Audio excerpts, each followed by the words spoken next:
ating bagong bahay. Pasensya ka na at palipat-lipat tayo ng bahay dahil sa work ng tatay mo. Okay lang po, Papa. At least magkakaroon po ako ng new friends sa new school.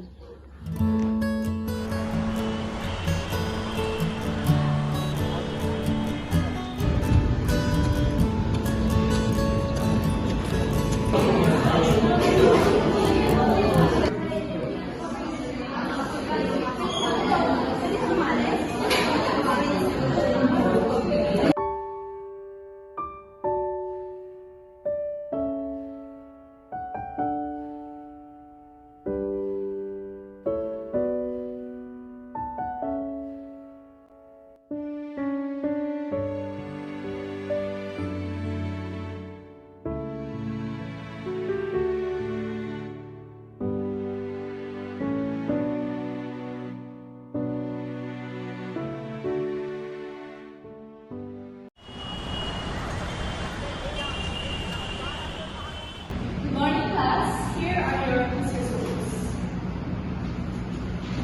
Yes, ang taas mo. Walang mo talaga. Natutuwa ka sa mama.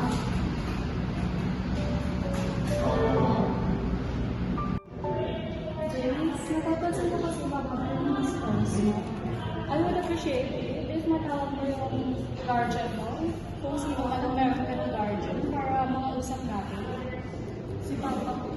Sige, tawagin mo na lang siya kapag free siya at pwede ka mapunta dito sa school. Sige. Papapuntahin ko ba si Papa? O hindi na lang? Natatakot ako.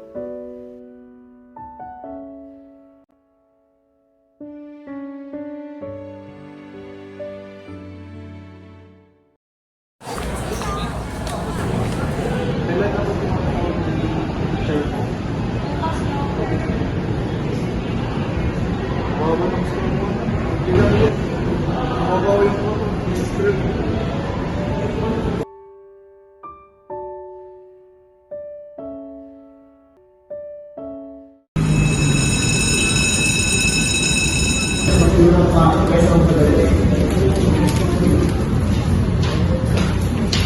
Papa na naman ang scores mo.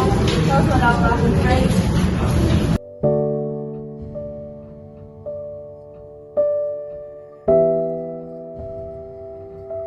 Wala akong kaibigan. Ang baba pa ng quizzes ko. Tapos, lagi pa akong mag-isa sa classroom. Sa bahay naman, wala akong makausap. Tapos wala pa si Papa lagi. Buti pa sila kasama nila Papa nila, tapos may friends pa.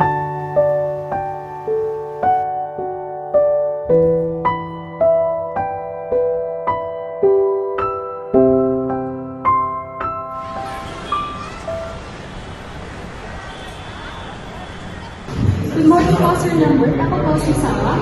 Ako po ang old teacher ni James. Ngayon, pinatawag ko po kayo kasi kailangan ko magsabi tungkol sa status at performance ng iyong anak niyo sa school. Ano ba siya? Sir, napansin ko po kasi si James, masyado siyang isolated. Hindi siya masyadong nag-open sa iba niyang mga classmates. Tsaka kapag may mga activities, kapag recess, mag-isa lang siyang nakaupo sa corner, ganun lang po siya. Actually, napansin ko rin na medyo matangulay siya sa bahay. Kaya, I think kailangan niya ng professional. So, hindi po sir, since wala po sa school, nakakapagod sa teacher, at tingin ko po, it would be best for her to be able to professional, at least classify na. Ano po pwede natin gawin para masolusyonan ang problema ng aming anak? Sir, I will make the best for undergo counseling. May school counselor naman po tayo. Kung may nakakapagod na magpatingin kayo para makakuha ng tamang advice sa tamang tao. Yes. Uwi na tayo. Hello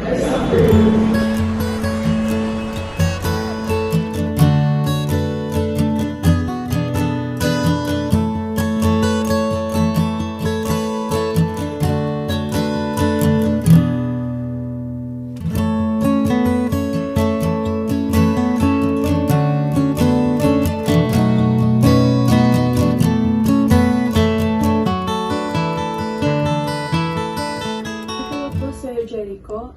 I am Ms. Anne, the school counselor. So, na-refer po sa akin si Jace by their homeroom teacher.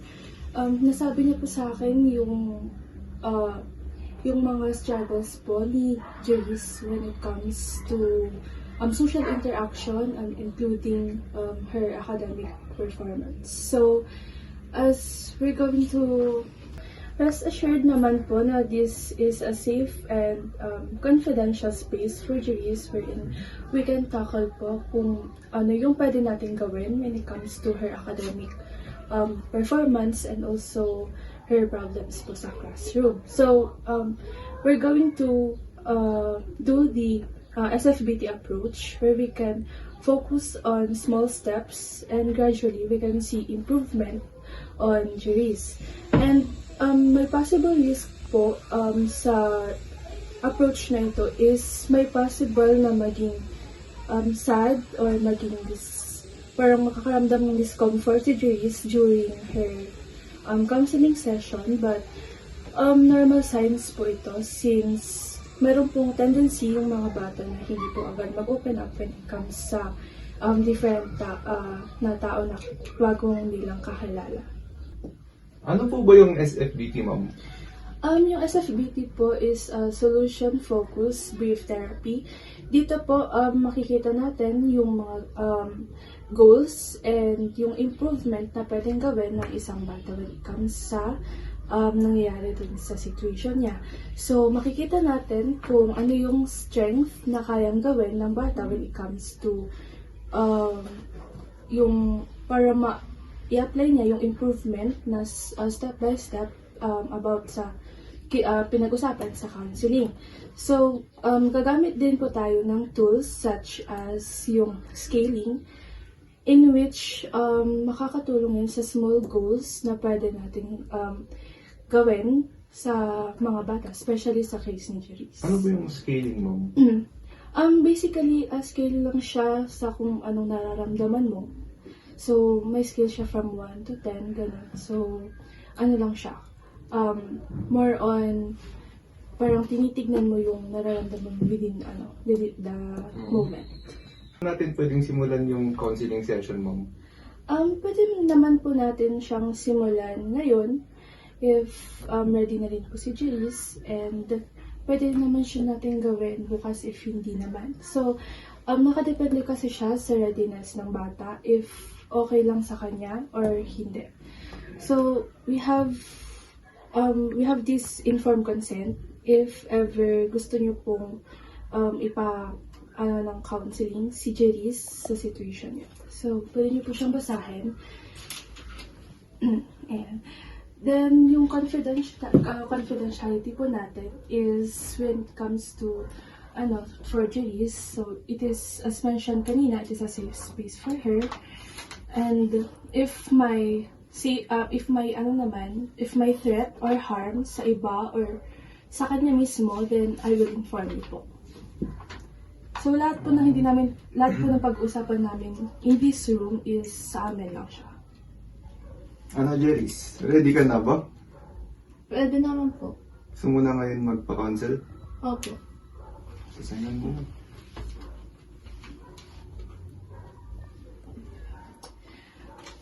You can have your own copy po for this counseling. Thank you. Hi Jace, so my name is Riz Ann and I am your school counselor. So alam mo ba kung bakit ka nandito? Hindi po. Okay, so nandito ka kasi tutulungan kita sa mga bagay na nakikirapan ka sa school. So dito pwede natin pag-usapan kahit ano. Isipin mo na lang na there is no right or wrong answer here. So this is your safe space. Pwede mong i-share kahit anong gusto mong i-share okay lang din kahit konti or kahit kung ano yung comfortable na gusto mong i-share, pwede naman. So, when it comes sa confidentiality naman, rest assured na hindi lalabas yung mga pag-uusapan natin dito, okay? Pero, pag may involvement naman ng harm or parang may threat sa safety mo or sa iba, then sasabihin natin yun sa papa mo, okay? Okay ba yun sa'yo? Opo. Okay lang ba na mag-usap tayo? Opo. Okay. So, kamusta ka naman sa bahay niyo? Okay lang po. May kasama ka lagi?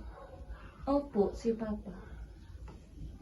Okay. So, anong mga ginagawa mo? Minsan, naglilinis po, tapos gumagawa ng assignment. Tapos naglalaro po. Okay.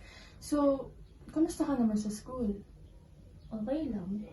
Nahihirapan ka ba? Opo. Saan ka nahihirapan? Makipaglaro po sa mga classmates ko.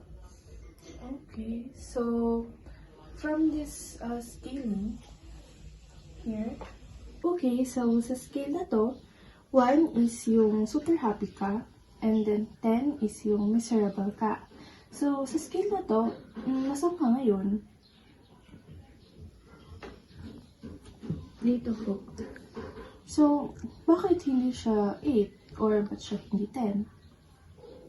Kasi po, kahit papano, pinakausap pa rin po ako ng mga classmates ko. Sino ko makausap sa'yo? Si Jairal po, tsaka si James. Pero minsan lang po. Pero hindi ka nila masyadong kinakausap. Okay, so nanonood ka ba ng Barbie or yung mga princess? Apo. Sino favorite mo dun? Si Rapunzel po. Okay, so, imagine mo, natulog ka, tapos napakita si Rapunzel sa panaginip mo. Tapos, sasabihin niya may magic. Tapos pagising mo, okay na lahat. Ano unang mapapansin mo? Hindi na po kami palipat-lipat ng bahay. Tapos, may friends na po ako. Tapos, kinakausap na ako nila, J-Ren. Tapos, sumasali na ako sa laro nila. Okay. So, gusto mo bang mangyari yung napansin mo? Opo. Okay. So, gagawa tayo ng small steps para magkatotoo yung magic na yon na binigay sa iyo ni Rapunzel. Gusto mo ba yon? Okay. So, magsusulat tayo. Gusto mo ba na magsulat? So, ayan. So, ano yung naiisip mong steps kung paano kayo mag-uusap nila Jirel or nila James? Mag-hi po. Mag-hi ka. Okay. So, anong susunod? Itatry ko pong makisama. Okay. Tapos, Makikipaglaro sa kanila. ang galing naman ng steps mo. Gusto mo ba gawin natin yan? Kailan po? Gusto mo ba siyang gawin bukas? I-try mo? Sige po. Okay. So, pwede mo i-try yung number 1 na mag-hi ka muna sa kanila. Okay? Okay lang ba sa'yo yun? Opo. Okay. Sige.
Okay lang po. Nagawa mo ba yung pinag-usapan natin? Apo.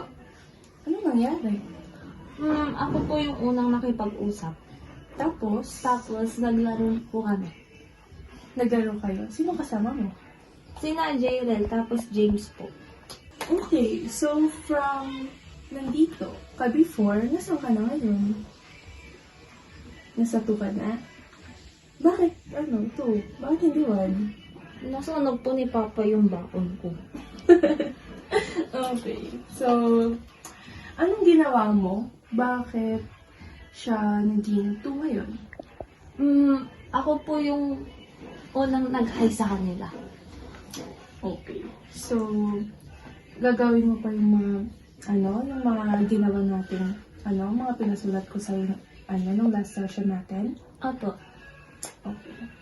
So, that's good. At least, nakita mo na yung goals mo. So, alam mo na yung mga dapat mong gawin if ever nakaramdam ka ulit nung naramdaman mo nung last na before tayo nandito. Okay?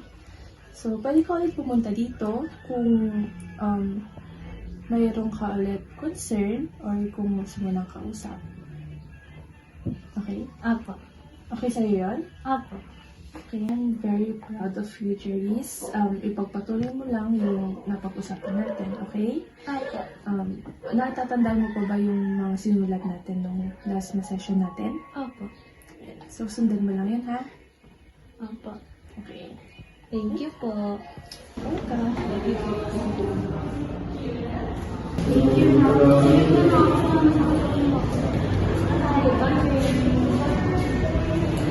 Janice, napansin ko, tumataas na yung grades mo and yung mga scores mo. And nabigyan ako rin na may friends ka. I love you, Janice, and papalitan ko yan para mas maganda yung future ko. And para may sa'yo. Thank you po.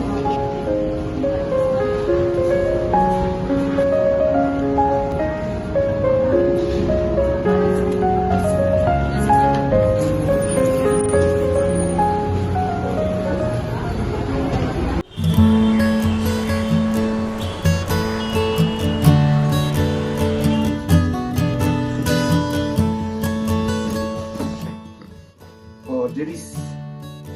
Kamusta ka na? Okay lang po. Sa school? Okay lang po. May friends na po ako. That's nice. Well, good for you, good for you. Pero, we still have to move next month kasi may bagong work ulit si Papa mo dun. Okay lang po. Alam ko na po yung gagawin ko kapag wala na po. Pag walang pumapansin pa sa akin.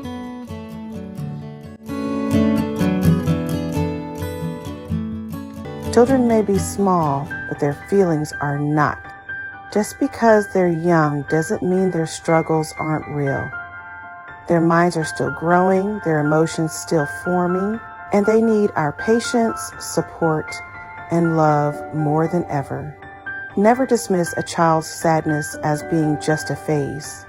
Never overlook their silence. What may seem small to us could feel like the whole world to them. Their mental health matters. Their voices matter. Let them know it's safe to feel, to speak, and to be heard. Because the way we support them now shapes who they become tomorrow.